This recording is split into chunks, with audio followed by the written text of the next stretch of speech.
Thank you, comrades.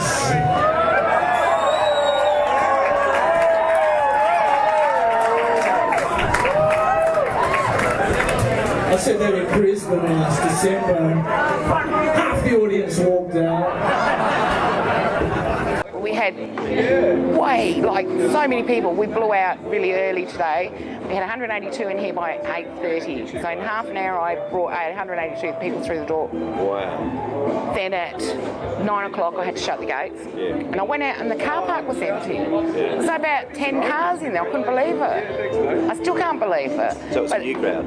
It was definitely a different crowd tonight. But that's fairly normal for the Semaphore Music Festival. It's different, and especially having a band like Dave Graney, because and also we're open on a Saturday, which our regulars aren't used to. Yep. So yeah, it was a very different crowd, but there was no one in the car park.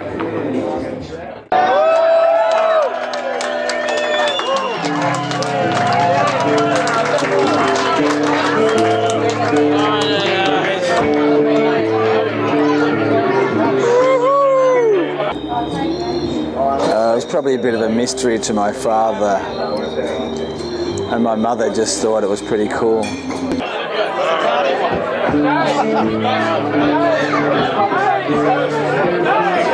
When I brought home the Sex Pistols singles when I was a kid, she was like tapping her foot going, it's good, it's just like the Stones. Yeah, really? That's what she said, yeah, which annoyed me.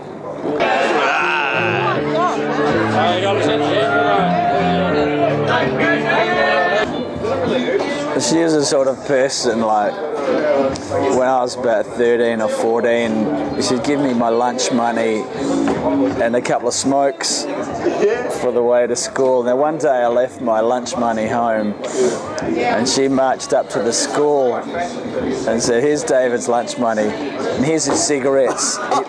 He likes to have 2 on the way to school and 2 on the way home. And they wouldn't give me my cigarettes, of course.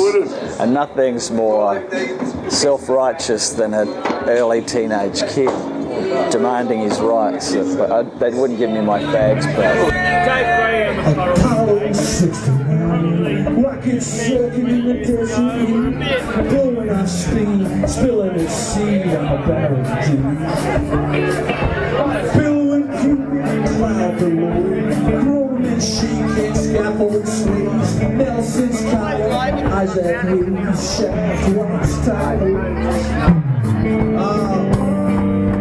Houston, what is happening right now?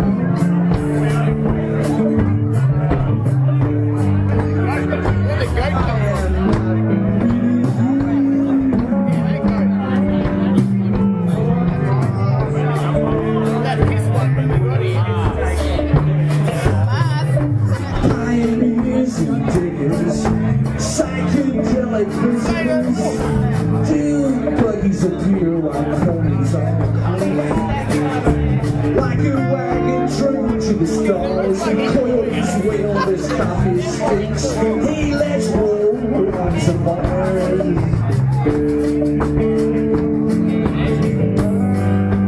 Houston, where's the sea of tranquility?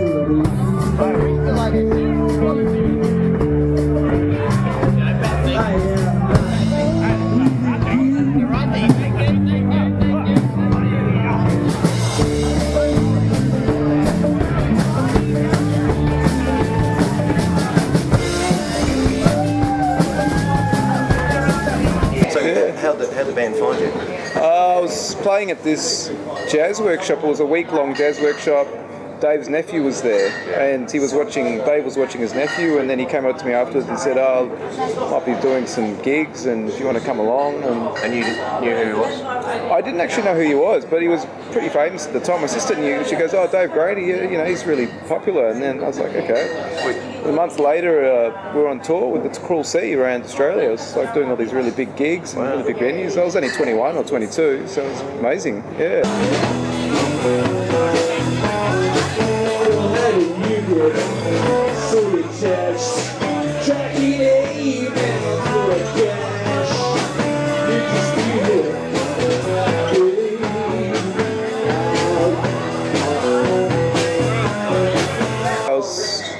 stunned, yeah, because I just thought it was just, you know, some guy wanted to get together for a jam and whatever, and turned out he had all these gigs lined up. I'd only really played in one really bad band that was bad, it was fun, but the Mole Grubs, I just would smoke pot and forget about all their gigs, and just, yeah, the lead singer would forget all the words and bark like a dog on the microphone, and we'd do originals because the covers, they couldn't really play covers properly. So yeah, they've got it all down in terms of the business of it. A lot of musicians don't really have the business side of things down. They might have their playing down and everything else. Dave and the band. Dave and Claire, yeah, they've got it all together. They've got the music down, but they've got the business side of it down too. A lot of musicians kind of rely on other people to do that, managers or companies or whatever, and as a result, it sort of, it falls apart eventually at some point. We play more than most bands. We make our living playing music.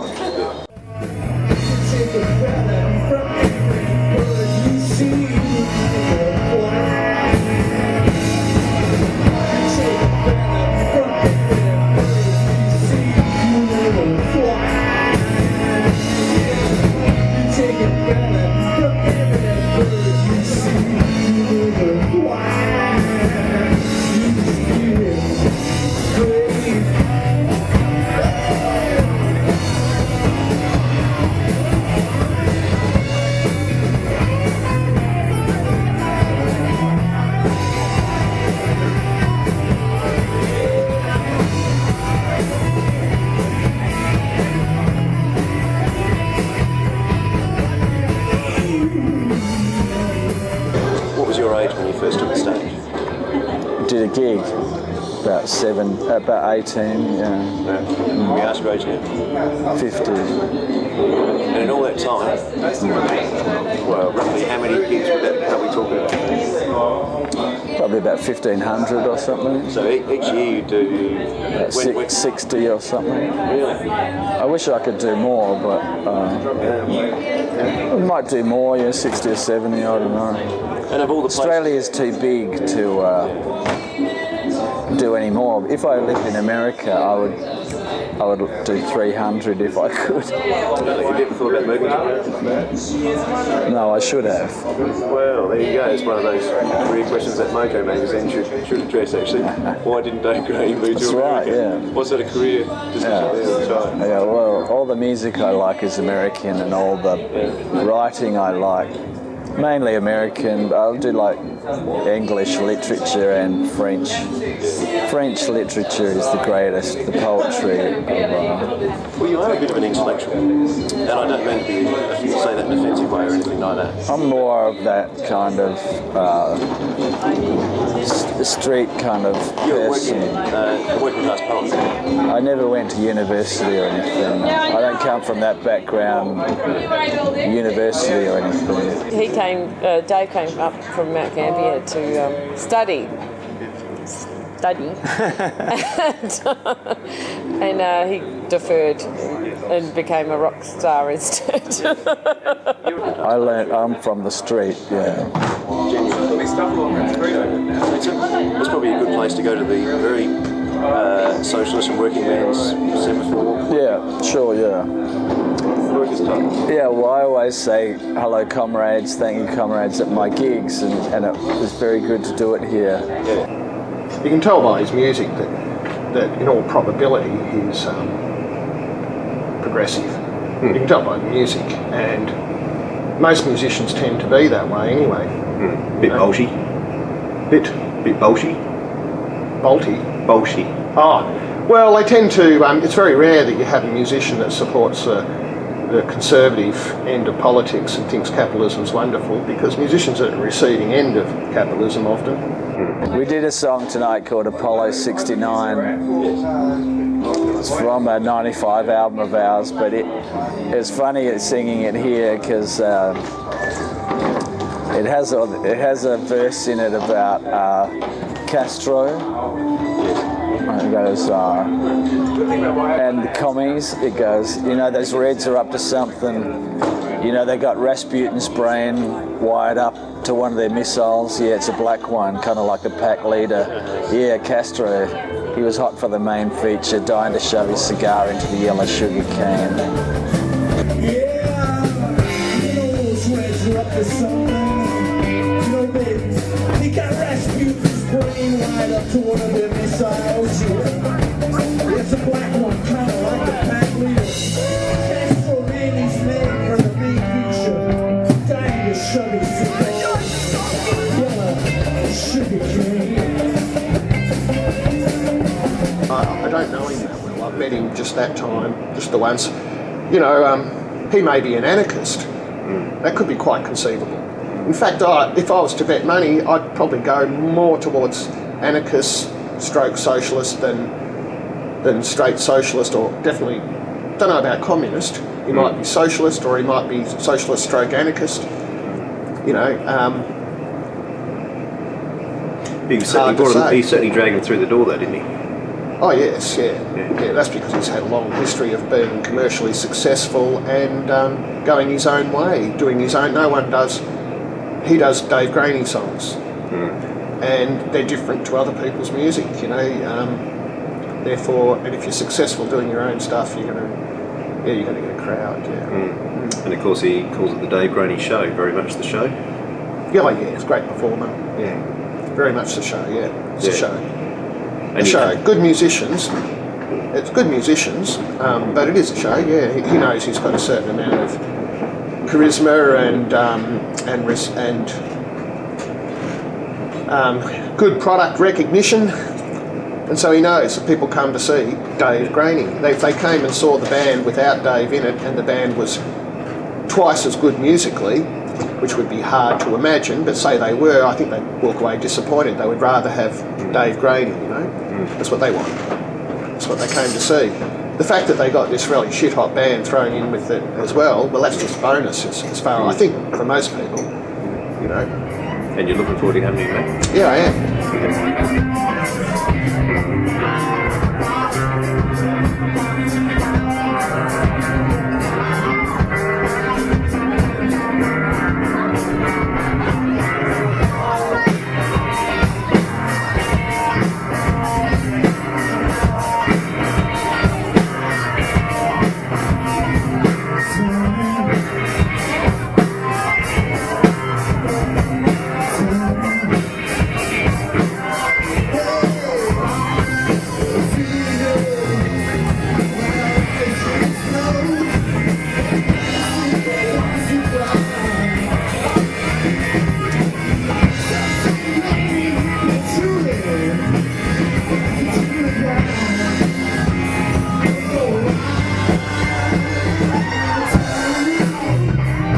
I thought the night was a bit of a revelation, in as much as when I last, or the only other time I've seen Dave Graney, it was at the Spiegel tent in, for the Fringe. At the Fringe, yeah. And I was suitably impressed. Of course, the Spiegel tent's a bit of a sit-down situation.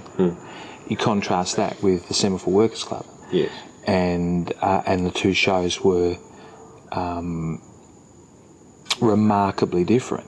They find all these great gigs. Like this place is completely unknown. It was a really good gig, and all these people came. And Oh, it's amazing. And to bootleg it, of course. Oops.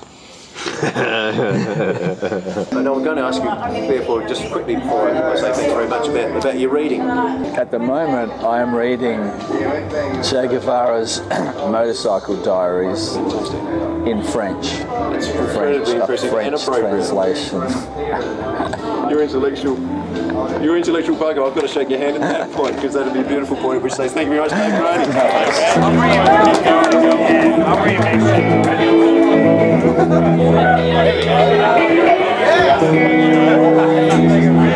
next.